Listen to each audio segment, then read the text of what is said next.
Lama sungguh tak main permainan dam ular ni. Agak-agaknya ada tak permainan dam ular ni dalam online Hai, Assalamualaikum dan salam sejahtera. Bertemu lagi bersama saya Cikgu Ainul dan seperti mana yang tadi saya terfikir, ada tak permainan berbentuk dam ular yang boleh kita mainkan dalam kelas online? Sebenarnya ada. Macam mana permainan itu? Dan yang itu yang akan saya tunjukkan pada hari ini, iaitu permainan menggunakan platform Quizizzer. Kita dapat membina satu permainan yang seperti permainan dam ular, tetapi boleh dimainkan bersama murid-murid di dalam kelas online, dan ia sangat menarik, boleh meningkatkan boleh menarik minat murid untuk berkolaborasi dan juga aktif dalam kelas online. Macam mana permainan itu dimainkan dan bagaimana kita nak membina permainan itu dan apa pula platform yang kita akan gunakan bagi membina permainan seperti permainan dam ular ini? Jom kita lihat selepas ini.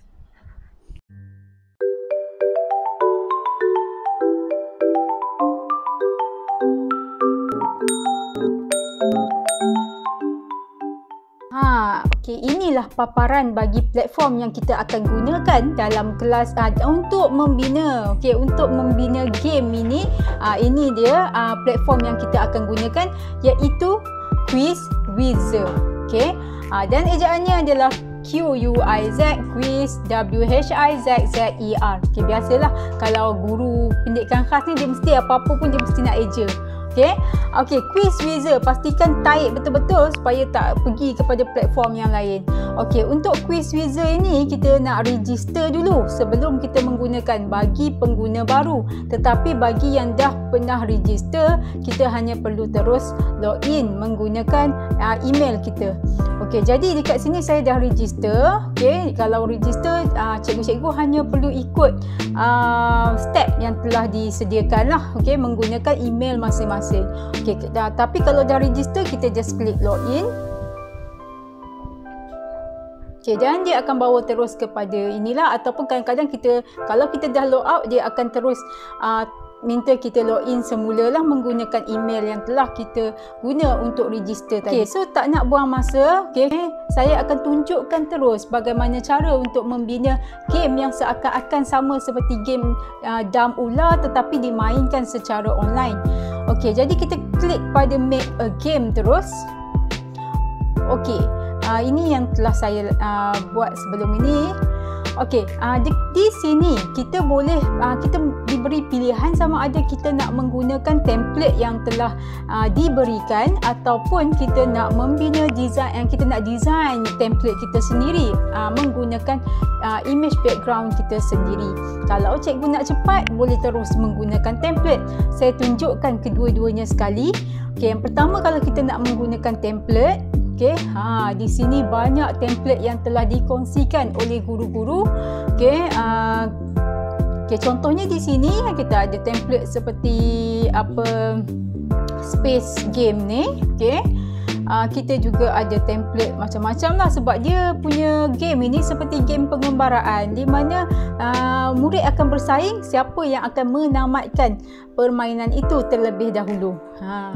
Jadi background ni tak ada masalah, ikut kreativiti cikgu sendiri, sama ada nak menggunakan background berbentuk dam ular seperti space game ini, ataupun hanya menggunakan gambar-gambar sahaja. Ikut kreativiti masing-masing lah. Tetapi bagi saya, saya lebih suka menggunakan platform yang ada road ataupun track. Jadi murid dia boleh nampak siapa yang berada di hadapan, siapa yang berada di belakang. Jadi kalau cikgu nak menggunakan template di sini, hanya klik kepada butang mana-mana yang cikgu sukalah. Kalau tak nak kita bina background kita sendiri, di mana kita boleh upload di bahagian ini, just klik pada butang upload. Kemudian kita pilihlah mana satu gambar background yang kita nak gunakan. Contohnya saya nak guna yang ini. Maka dia akan masuk terus ke dalam game kita lah. Okey, dan kita dapatlah macam ni. Okey, ini adalah template kita. Okey, minta maaf yang ini kita perlu delete dulu. Okey, jadi sekarang kita nak tentukan posisinya. Okey, mungkin kadang-kadang template yang kita nak gunakan ataupun background kita tak ada nombor-nombor macam ni. Okey, kalau ada pun nombor macam ni, kita perlu letakkan nombor dahulu supaya kita supaya dalam setting dia memang begitulah. Okey, jadi untuk board ini sekarang kita nak membina space, okey, di mana kita nak letakkan 1, 2, 3 sampai 20. Okey, saya syorkan untuk yang ini bergantung kepada bilangan soalan yang cikgu nak masukkan. Kalau ada 20 soalan, pastikan yang petak-petak di sini pun ada 20 sahaja. Kalau cikgu ambil background daripada luar yang ada sampai 40-50, maksudnya cikgu nak kena membina soalan 40 hingga 50 soalan lah. Okey, jadi saya pilih kat sini untuk membina 20 soalan sahaja sebagai contoh. Okey, jadi untuk nombor-nombor saya pilih untuk circle, sebab kalau square dia akan keluar macam ni lah. Okey, dan kita boleh drag kat mana nombor 1. Okey, tapi kita nak circle. Okey, dan warna pun kita boleh pilih nak warna apa. Okey, kalau tak nak hijau, kita boleh tukarlah warna lain. Contohnya kalau kita nak merah, okey, tukar merah lah, tapi saya nak ambil hijau tadi. Okey, size pun kita boleh besarkan. Okey, besarkan kalau kita nak besarkan. Okey, kemudian kita boleh adjust lah. Okey, kemudian kita pergi kepada nombor 2, dia akan pergi teruslah 2, 3, 4, 5, 6, 7. Adjust sikit, 8, 9, 10, 11, 12 dan seterusnya lah. Okey, sampai 20 means finish, akhir sekali lah 21 saya kira. Okey, so kita ada 21 soalan yang perlu kita masukkan. Okey, di sini player movement ini, okey, cikgu-cikgu boleh besar sangat pula. Okey, untuk bahagian player movement ini di mana kita boleh tentukan sama ada apabila murid menjawab soalan, contohnya nombor 1 dia jawab betul. So bila answer correct, okey, dia jawapannya betul, maka dia akan bergerak berapa space. Okey, kalau kita letak 1 lah, ataupun kita letak random. Okey, random mungkin dia bergerak ikutlah bilangan dia, random. Random ni, ataupun kita letak nombor 2, 3, okey, berapa kali pergerakan dia lah. Jadi saya letak 1 je. Apabila dia betul, dia akan bergerak 1 ke hadapan lah. Dan di sini kalau dia salah, mungkin kita boleh gerakkan dia ke belakang. Atau kalau nak gerakkan ke belakang, letakkan 1 lah. Ataupun kalau kita nak biarkan dia tidak bergerak ke mana-mana, maka dia adalah letakkan kosong sahaja. Okey, jadi saya letakkan kosong. Okay, music kat sini adalah muzik yang dimainkan apabila kita main bersama murid, apakah muzik latar dia. Okay, jadi kita boleh pilih je kat sini. Okay, di bahagian itu sekarang board kita dah settle. Okay, sekarang kita nak membina question. Okay, soalan. Okay, ini soalan dia, di mana di sini kita boleh pilih ada multiple choice question. Okay, kita ada multiple response, okay, numerical answer, sama ada bentuk jawapan dalam bentuk nombor, okay, short answer, true or false, open-ended answer, drag and drop into text, maksudnya kita boleh tarik masukkan ruang jawapan, ataupun kalau bagi soalan yang susunan pun kita boleh buat di sinilah. Tapi saya pilih untuk yang pertama ini adalah multiple choice question. Okey, cikgu boleh cuba-cuba untuk membina soalan dekat sini. Saya akan pilih untuk multiple choice dululah. Okey, dan total points. Okey, total points cikgu boleh tetapkan cikgu nak berapa points untuk setiap soalan itu. Okey, kalau kat sini katakan multiple choice total semua keseluruhan kita ada 21. Okey, mungkin saya boleh letakkan markah semua. Letak je lah 21 markah katakan. Okey, ataupun 20, kita tetapkan 20. Contohlah. Okey, kemudian kita masukkanlah soalan, dan untuk soalan ini kita boleh masukkan YouTube video boleh. Okey, cikgu nak masukkan suara pun boleh, record je audio cikgu, ataupun cikgu nak masukkan gambar pun boleh. Okey, macam mana kita bina quizzes, kita boleh buat juga di sini. Cuma quizzes tak boleh masuk video kat YouTube, tak silap saya. Okey, jadi kita masukkan je soalan dan juga pilihan-pilihan dekat sinilah. Okey, contohnya saya Okey, saya boleh masukkan okey apa tajuk dia. Kita kena tahu juga tajuk tajuk dia apa. Murid pun kena tahu juga. So dekat bahagian setting, sebelum kita buat question, kita tengok dulu setting. Okey, game title. Okey, letaklah game title kita, tajuk kita mungkin sama ada tajuk game ini ataupun kita kata sini space okey, saya letakkan tajuk apa topik yang saya nak ajar lah. Contohnya pengawetan makanan. Okey, dah keluar. Okey, give it a description to help others find your game. Okey, science game.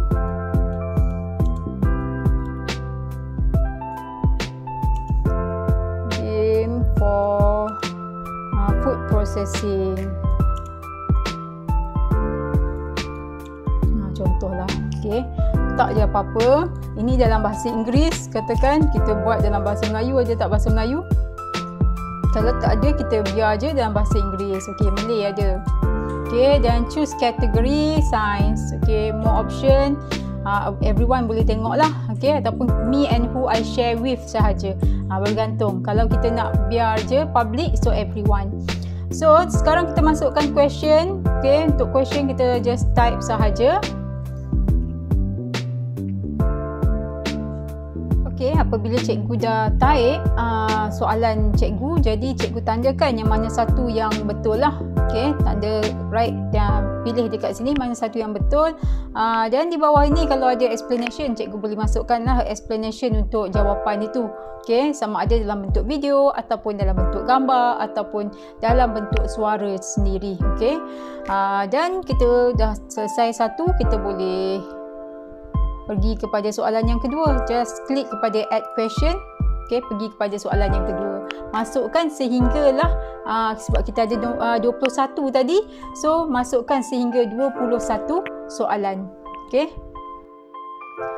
Okey, sekarang kita dah settle untuk kita masukkan soalan. Okey. Jadi kita just klik kepada butang finish. Okey, untuk soalan tadi kita ada pembetulan sikit untuk total markah tu adalah total markah untuk setiap soalan. Jadi kita letakkanlah berapa markah kita nak hadkan untuk setiap soalan itu. Kalau nak dua lah. Okey, sekarang kita dah siap. Okey, congratulations for your first game. Nice work. Now you may want to share your game with others. So play your game. Okey, so kita akan bermain game ini bersama murid. Jadi kita boleh klik pada butang play. Okey, ataupun klik di sinilah play. Dan kita nak buat live race. Okey, perlumbaan secara live. Okey, jadi kalau kita nak buat homework, kita boleh klik pada butang homework lah, di mana murid akan selesaikan di rumah. Tetapi kita nak bermain di dalam kelas online, maka kita klik pada butang live race. Then continue. Okey, dia seperti mana quizzes, dia akan keluar macam tu juga. Okey, kalau kita dah nak start, kita just klik go. Okey, tapi kita perlu berikan link kepada murid dulu. Okey. Okey, sebelum tu kita tengok dulu option dia. Okey, di sini di mana kita tengok adakah kita nak random question tu, di mana biasanya kita random lah. Kalau quizzes pun kita random kan. So kita klik je lah answer straight, power up. Okey, dia ada power up macam mana quizzes. Okey, try again and when answer incorrect, tak payah. Okey, avatar collection, kita terus kepada go je. Okey, sekarang kita ada access code dan juga kita ada link untuk berikan kepada murid dan kita akan bermain bersama murid.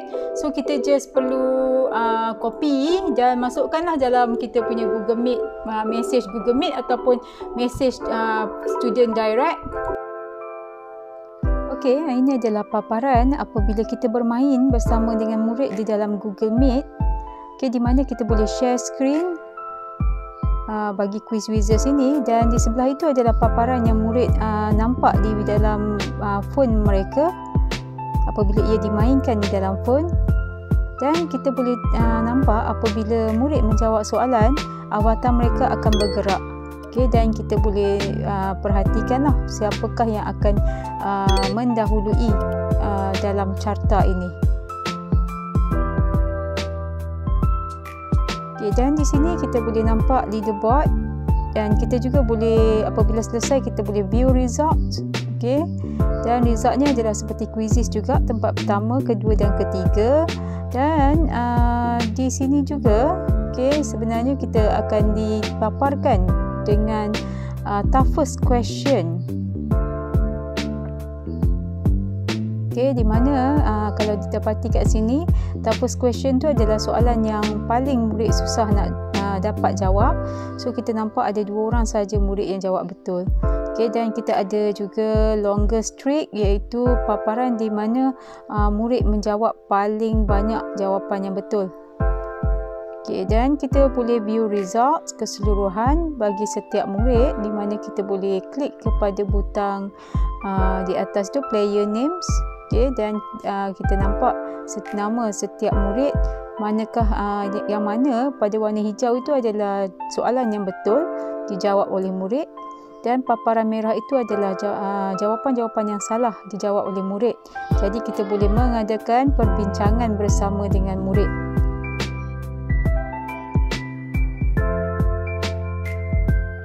Okay, kita juga boleh download report dalam bentuk Microsoft Excel. Okay, di mana report ini kita boleh simpan. Okay, ini adalah paparan. Mari kita lihat paparan report tersebut. Okay, ini paparan report result keputusan daripada Quizizz tadi. Okay, jadi paparan ini ataupun report ini kita boleh simpan lah sebagai simpanan kita. Mungkin untuk PBD. Okey, saya nak terangkan sikit berkenaan dengan penggunaan menu yang berada di sebelah kiri ini. Okey, di mana di sini kita ada bahagian active games. Okey, active games itu adalah games yang kita sendirilah. Okey, seterusnya adalah bahagian question bank. Okey, untuk question bank ni pun kita perlu masukkan dalam soalan sendiri, di mana kita boleh dapatkan daripada public games. Okey, make a game ni macam tadi lah. So untuk public game, okay, di bahagian public game ini kita ada game-games yang telah dikongsi oleh guru-guru yang lain. Okay, contohnya katakanlah kita nak ambil yang ini present simple tense, okay, yang dikongsi oleh guru lain, dan kita nak menggunakan soalannya. Okay, jadi kita boleh klik di sini di mana add all question to your question bank. So kita klik di sini, maka dia akan masuk terus ke dalam question bank kita lah. Okay, sama ada kita nak letak folder, tambah satu folder, mungkin folder bahasa Inggeris, dan kita boleh dia akan masuk terus ke dalam question bank kita. Kalau kita cek di sini, kita akan ada folder bahasa Inggeris. Di sini akan ada soalan dalam folder kita. Okey, seterusnya untuk bahagian avatar ini. Okey, untuk bahagian avatar ini kita boleh buat koleksi kita sendiri, di mana kita boleh tambahkan collection. Di sini saya dah ada tambahkan untuk collection monster. Okey, so tambahkan collection, kita boleh letaklah apa-apa. Mungkin kita nak letakkan alien katakan, di mana avatar ini akan digunakan oleh murid-murid. Murid-murid akan pilih sebelum dia bermain, dia akan pilih avatar mereka sendiri, iaitu logo bagi dam dia tu, okay, bagi perjalanan dia tu. Bila dia pilih, so dia akan pilih menggunakan koleksi kita lah. So contohlah saya bagi macam mana kita nak masukkan. Okay, katakan alien ini. Jadi sekarang kita nak masukkan yang ini, kita perlu save dulu gambar-gambar daripada luar. Okay, kalau boleh dalam bentuk PNG lah, dalam bentuk yang tak ada background. Okay, contoh di sini kita boleh ambil download daripada file ini, semua kita boleh masukkan. Okay, sampai sini, then open. Okay, maka dia akan masuk, dia akan upload terus masuk dalam ni. Dan apabila kita bermain nanti, kita akan menggunakan avatar inilah. Boleh menggunakan avatar di mana murid boleh set di situ. Okey. Dan bahagian report adalah report keseluruhan bagi permainan yang telah kita laksanakan bersama murid. Okey, kita boleh nampak di sini game result dia. Okey, dan kita juga boleh download report ini. Okey, di bahagian ini kita boleh nampaklah murid-murid tu apakah soalan yang salah, okey, dan apakah soalan yang betul jawapannya. Jadi kita boleh buat perbincangan bersama murid di situlah. Okey, dan kita boleh download report. Okey, di mana report ini dia akan download dalam bentuk Microsoft Excel. Okey, jadi kita boleh nampak di sini report dia. Okay, 100% jawab betul, berapa orang jawab betul, okey. Berapa peratusan betul, dan di bawah ini ada skor dan juga masa yang diambil untuk diselesaikan soalan itu. Okey, yang tu yang menarik berkenaan dengan quizzes juga, berkenaan dengan Quizizzer, okey. Okay, jadi permainan ni memang menarik, okey, mungkin boleh dipelbagaikan dalam kelas online dan dimainkan bersama-sama dengan murid. Jadi kita berhenti di sini sahaja. Kita jumpa lagi dalam tutorial ataupun perkongsian yang akan datang. Jumpa lagi. Bye.